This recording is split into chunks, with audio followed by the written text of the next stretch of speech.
next weekend. Now, I'm really glad that Mother's Day is next weekend because I love my mom. I'm really glad that Mother's Day is next weekend because I love my wife, who is now a mom. We're going to celebrate with Jace. He's 4 months. It's going to be awesome. And I'm really glad that Mother's Day is next weekend, though, because of our text for this morning.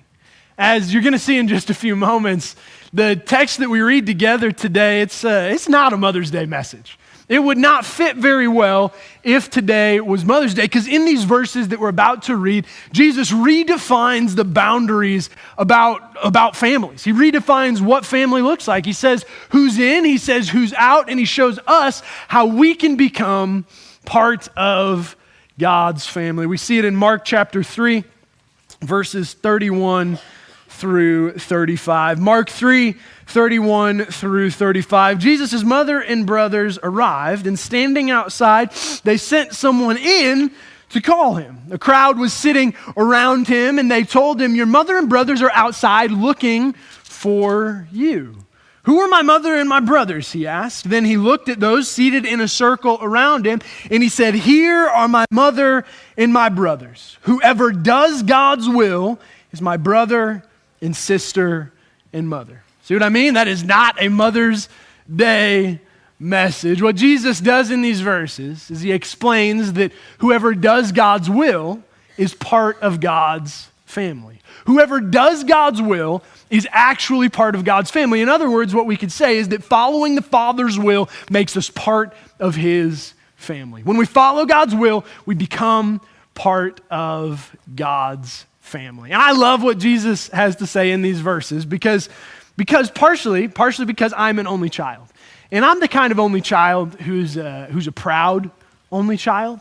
Like, I don't want you to know that I'm an only child unless I tell you I'm an only child. I never want to be like one of those awkward only children that you look at and you're like, yeah, they didn't have any siblings growing up. Be a normal only child. That's my goal. And there's always one part about being an only child that I wanted to change.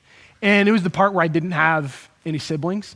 That was the one part that I didn't really enjoy about being an only child, because I always wanted to feel like I had a bigger family than I did. I always wanted to feel like there was more community than I actually had. So let me just tell a sad story real quick. When I was little, I used to collect stuffed animals, okay, and then I would name them. You see where this is going? Then I would pretend that they were my siblings. It's sad. Yeah, it's sad. And then it gets even sadder because when I would go to the babysitters, kids that she was watching and her kids, I'd pretend they were my siblings. And then I went to high school and I found some friends. I found some friends who were like my bros. We were tight. I would spend time with their family. They'd spend time with mine. We were always at each other's houses. It was like we were brothers. And then I went to college, and I was in the season of life where you're searching for a spouse. And I met my wife, Chelsea, whom I'm now married to. And I got permission to tell this, okay? And at least 50% of the reason that I married my wife was because she had two brothers. At least 50% of the reason that I married my wife was because she had siblings. It was awesome. My two brother-in-laws, I was best friends with them before we were married, still best friends with them to this day. And it was so good that one time my brother Caleb, he looked at me once, he was like, "Hey Ryan, I think you should marry Chelsea so that we can be brothers." And I was like, man, that's a steal of a deal. I get two brothers and I get one wife. That's what I'm talking about. I was an only child who was lonely, who had finally found the community, who'd finally found the feeling of family that I'd been looking for all along, or so I had thought. Now I know that it might feel like Jesus' words here, they only apply to only children and lonely people. But I think they actually apply to all of us in this room. I think they're good news for all of us in this room, because it doesn't matter who we are, it doesn't matter where we stand with our family, it doesn't matter where we stand with Jesus. We're all looking for the same thing. We all crave community. We're all looking for that feeling of family. And what's really frustrating, if we're honest, is that we can't find what we're looking for. We can't find that feeling of family even in our own immediate family with mom, dad, kids, grandma, we're not going to find it there. Even our families are going to let us down. Can't find it on social media. Adults use TikTok, okay? It's a thing. Adults use TikTok. You're not going to find it there. Instagram, Facebook, Snapchat, Reddit. You're going to search for community. You're going to orchestrate your feed so that you only see people who agree like you. You're still going to be left looking for community. And there's people who pay for community. I mean, if we're all honest, we all pay for community, right? Take your friend out to lunch, you buy their lunch, you're paying to have them spend time with you. That's how it works. But there's two groups of people who I think are really interesting: CrossFitters and fraternity and sorority members, okay? I'm not saying they're the same. I'm saying there's some similarities. CrossFitters, fraternity and sorority members. They literally pay money to have people to do stuff with. Just think about it for a second. I'm not saying there's anything wrong with it. I obviously don't go to the CrossFit gym. Nothing wrong with it. But that's true that we pay for community. We're looking for community. We crave community. We're looking for this feeling of family. But everywhere that we look, we can't seem to find it. In fact, there's only one place that kind of community can be found. There's only one place that kind of family can be found. And there's only one place where that community is free, where that community has been bought and paid for at a price not for us. It's eternally free to us, and that is in the family of God. The only place we can find that community is right here in these verses, when Jesus explains how we can become part of God's family. He explains exactly what it takes, exactly how we can be in God's family. What do we have to do? Well, simply we just follow God's will. Following the will of the Father makes us part of His family. When we follow God's will, we're part of God's family. But we probably need to take a step back, and we probably need to take a second look at these verses to explain why Jesus sounds so harsh, why Jesus sounds almost even rude towards His own actual family members. Why does Jesus speak to them in the way that He does? Why does Jesus almost exclude them or make them feel like outsiders? So this morning we're going to take a second look at these verses, and we're going to see exactly how we can be part of God's family, exactly how we can do God's will, and exactly how we can help others do the same. We'll dive back into the text at verses 31 and 32. And if you remember, we first saw Jesus' family come into the scene, not in verse 31, but in verse 20 and 21. Read this a couple of weeks ago, verses 20 and 21. Then Jesus entered a house, and again a crowd gathered, so that He and His disciples were not even able to eat. When His family heard about this, they went to take charge of Him, for they said, "He is out of his mind." Why did Jesus' family show up in verse 31? Because they said, "He is crazy, we're coming to get him." That's why they're coming to see Jesus. And I did a little bit of research. I think we've got a Google Maps picture on the screen here. And from Jesus' hometown, Nazareth, to the city of Capernaum, which is where Jesus' current site of ministry is, it's roughly 30 miles. And it's an 8-hour and 47-minute walk. It's with modern roads, okay? Not like through the barren desert that Jesus' family would have been walking through. So that's a 9-hour hike through the desert. That's why Mark skips from verse 21. We see his family in verse 21 all the way down to verse 31.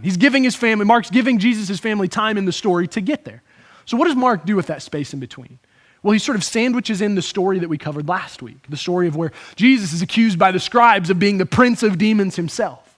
And Bible scholars believe that maybe what Mark is doing with these verses, maybe what Mark is doing by sandwiching these stories together, is he's showing us that all of the people who were comfortable with Jesus, all of the people who should have known who Jesus was, they were the ones who missed it.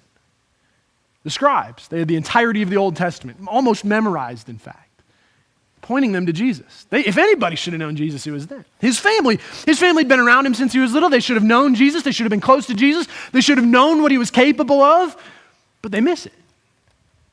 Maybe what Mark is showing us is that those who are comfortable with Jesus, those who think they've got Jesus figured out, maybe they actually need to be careful.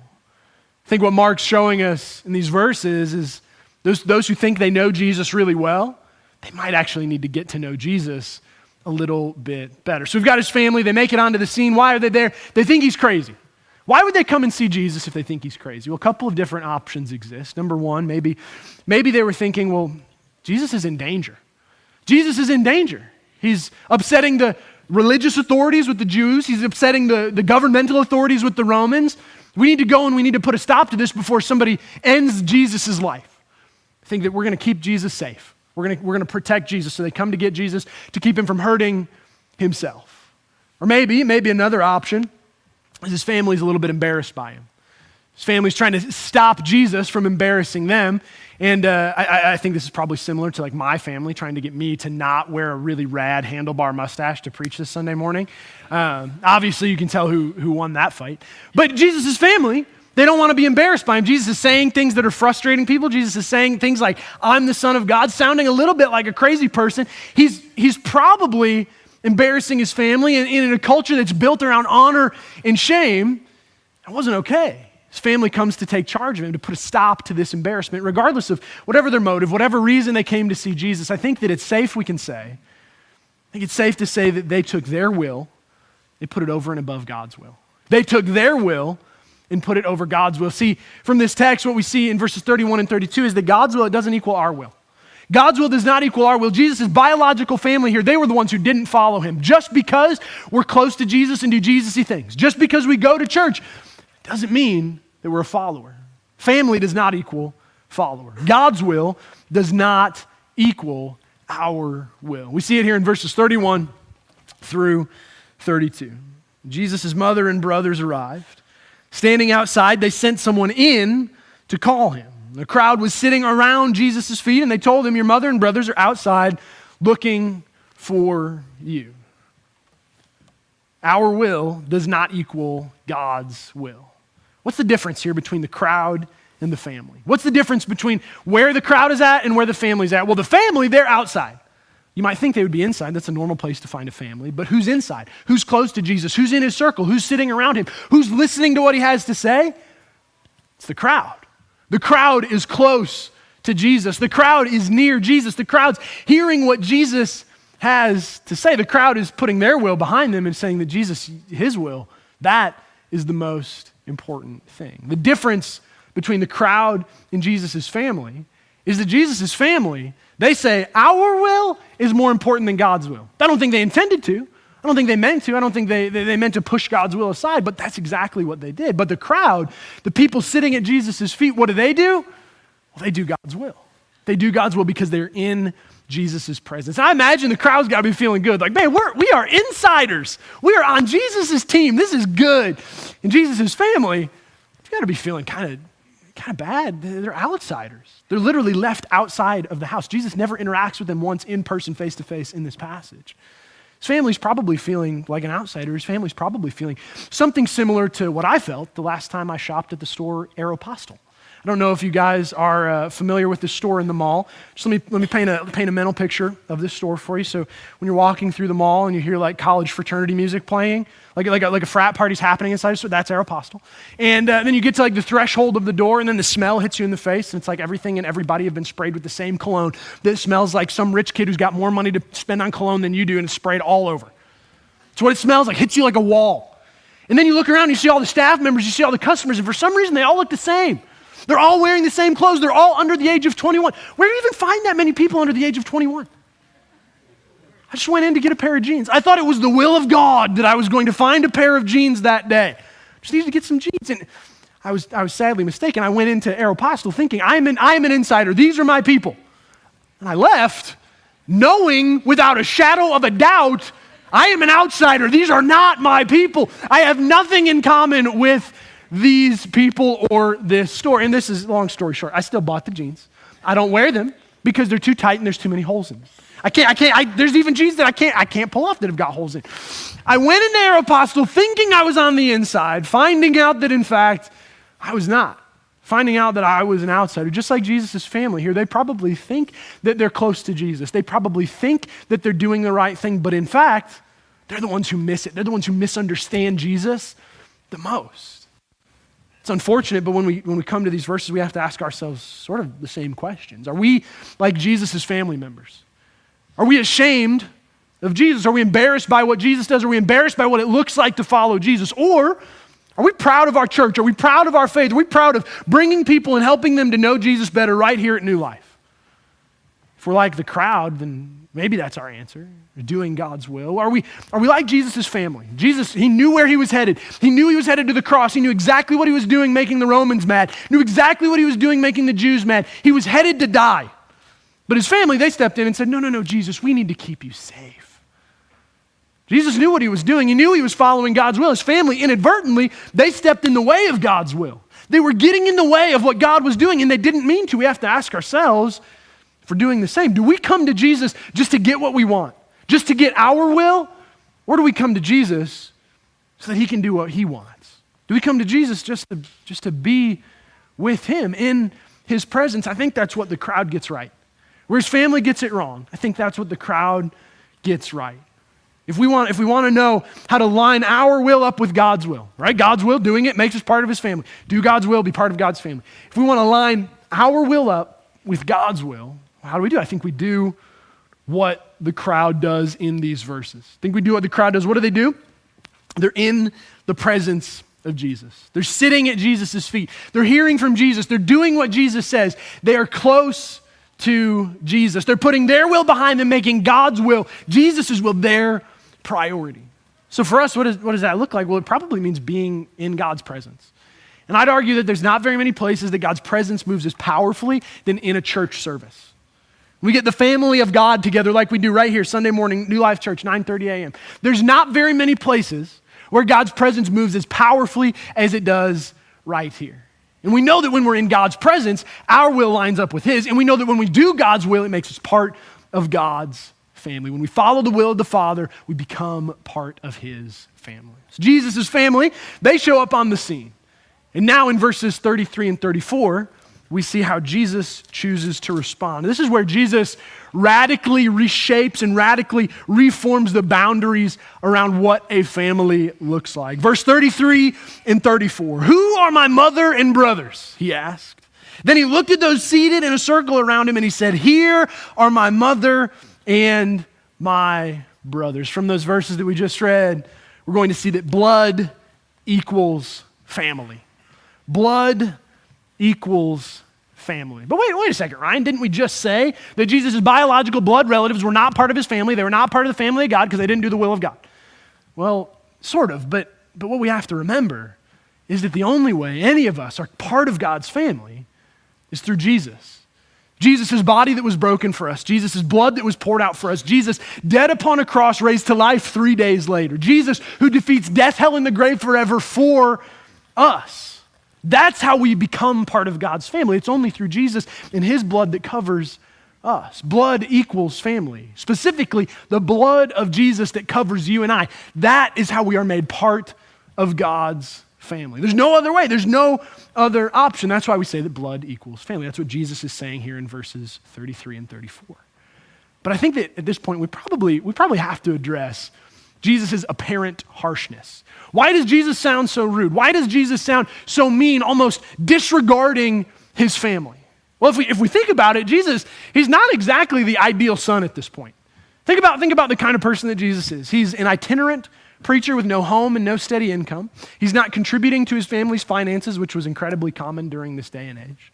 He holds some pretty strange company. He hangs out with people who are sinners, people who are tax collectors, in other words, criminals and thieves and sexual deviants. He hangs out with the kind of people that you never want your kids to hang out with, but they always seem to want to hang out with. That's who Jesus is spending time with.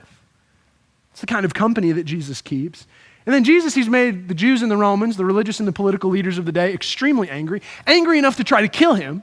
So at the very least, he's irresponsible. Then to top it all off, what does Jesus do when mom hikes 30 miles, 9 hours through the desert? What does Jesus do? He says, "Yeah, mom, not worried about you. This is my family." That's how Jesus responds. Man, thank God it's not Mother's Day, am I right?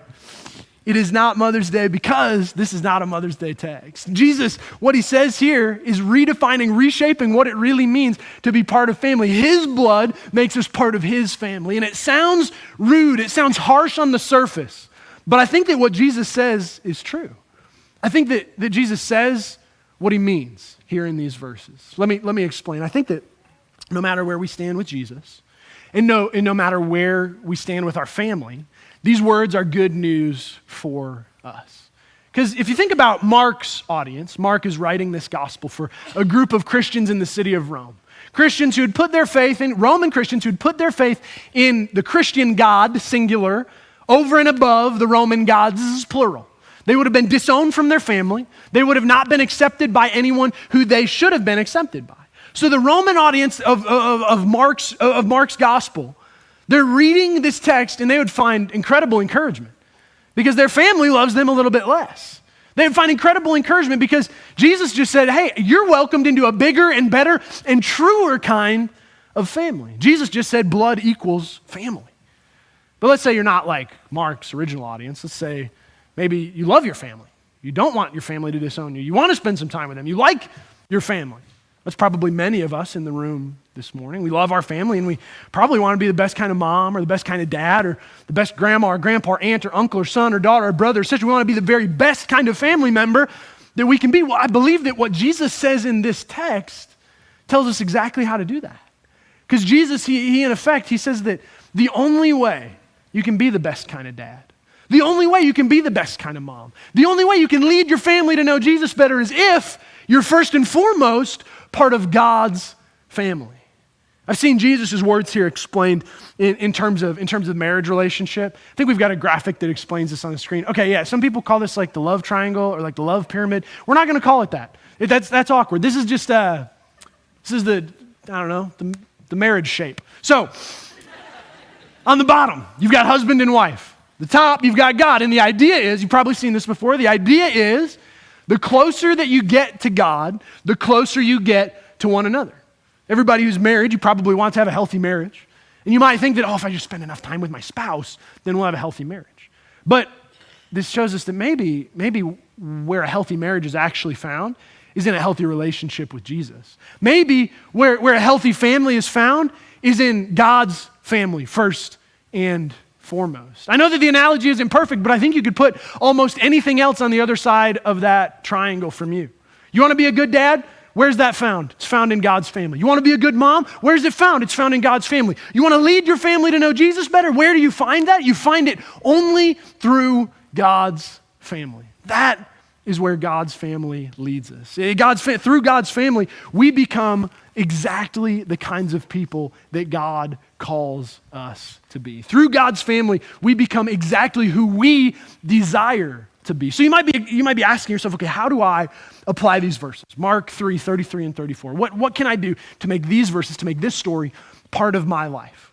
Okay, well, there's a couple things. Maybe we should ask ourselves, do I love blank more than Jesus? Fill in the blank. Do I love my job more than Jesus? Do I love my family more than Jesus? Do I love my hobbies more than Jesus? Because I would argue that through this text, what Jesus shows us is we can only love those things rightly. We can only love those things truly when we love him first and foremost, when his blood makes us part of his family.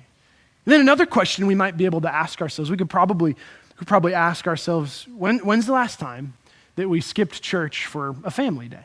I'm not talking about missing church a few times a year for family vacation. I think that's fine.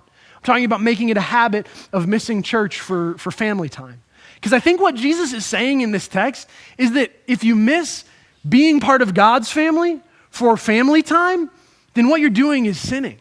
Because God's family, because church is family. Because God's family is the most important family. Because church is family time. I think that no matter where we stand with Jesus, no matter where we stand with our families, these verses, they apply to us right here in this room. You love your family? You want to be a good dad? That's great. That's where you find it, right there in God's family. You can't stand your family. They abuse you. They don't treat you right. You want to reject them. Well, Jesus doesn't give us license to reject our family. No, what he does, he invites us into that truer, bigger, better family. No matter where we stand with Jesus, no matter where we stand with our family, these verses are good news for us. But what happens when we don't love Jesus more than our job? What happens when we don't love Jesus more than our family? What happens when we don't lead our family to get to know Jesus better? Because we won't. We're not perfect. None of us are the perfect family member that God calls us to be. So what happens when we don't? Well, that's where blood equals family once again. That's where Jesus' blood, it covers us. Where we get it wrong, he gets it right. Where we can't carry it, Jesus carries it for us. Jesus brings us into God's family. Jesus, he keeps us there. Jesus enables us to follow the Father's will. Jesus enables us to be part of his family. I love when we come to the last verse of this passage. Jesus brings this conversation with his family to its conclusion. Verse 35, Jesus, he doesn't just include the audience there sitting around him at his feet. He doesn't just include Mark's ancient Roman audience. He includes us right here, 930 New Life Church. We're included in these verses. Verse 35, what does Jesus say to us? What does he say to you and to me? He says this, whoever does God's will. Whoever, that's us right there in the text. Whoever does God's will is my brother and sister and mother. Whoever does God's will is my brother and sister and mother. What we see from this last verse is that whoever equals family. Whoever equals family. Jesus extends the invitation to everyone. Now, just as it was tempting for us to try to walk back Jesus' apparent harshness, I think in this verse it's also tempting for us to try to explain away or to try to simplify what Jesus is saying. Because it'd be really easy to think, well, okay, if I do God's will perfectly, then I will perfectly be part of God's family. But the problem is we don't. You and I, we're sinners. We're going to make mistakes. We're not going to follow God's will perfectly. We're not going to perfectly be part of his family. And that's where Jesus is so ingenious in this passage. Because what Jesus does is he characterizes God's will as being close to Jesus and doing what Jesus says. Being close to Jesus, just like the crowd, and doing what Jesus says. Because when the crowd is close to Jesus, what do they hear? What do they hear from Jesus? They hear that whoever does God's will, whoever listens and obeys, listening and obedience, closeness with Jesus, relationship with him, trusting in him, and action, doing, following him. Jesus never allows us to divorce the two. You can't have one without the other. You can't have behavior without belief. You can't have belief without behavior. Jesus brings the two together. He holds them there as tightly as can be. Cannot divorce these two ideas. Jesus, he calls us to be part of God's family by doing both, by listening and doing exactly what he says, doing God's will and becoming part of God's family. And what I love about verse 35 is that Jesus, he's like the ultimate includer. He brings everybody in. Who's welcome? Whoever does what? Whoever's close to Jesus and whoever does what Jesus says.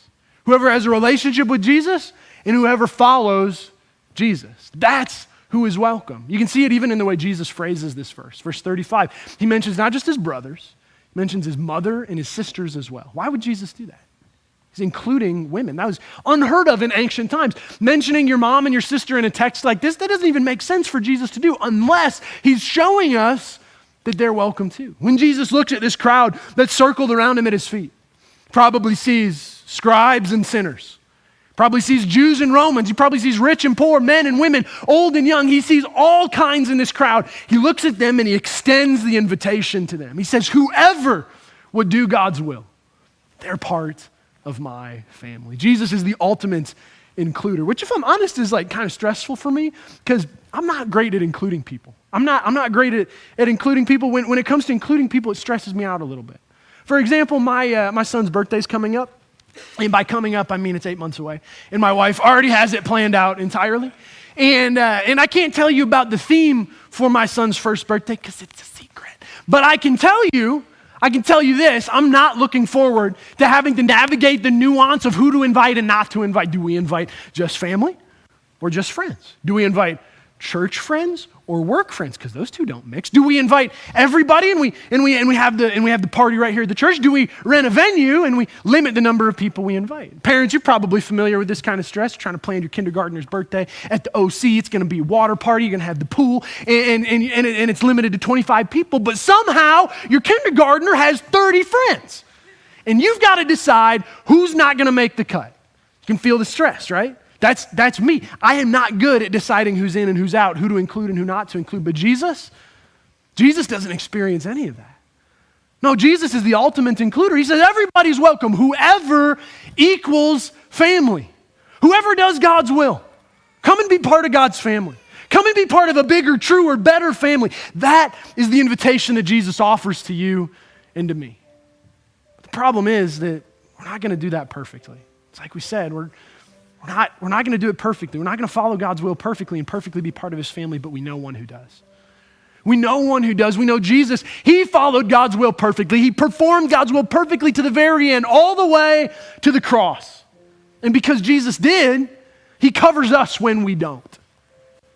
Because he did God's will, we can be part of God's family. So Jesus invites us to do, but he still expects us to get to know the family members. Still expects us to do our part, to be part of God's family. Time and again in the New Testament, the church is characterized as the family of God. So when you're here at church, literally, physically attending church, keeps you in God's family, helps you stay part of the family. When you give, you're part of what God's doing in New Life. That makes you part of the family.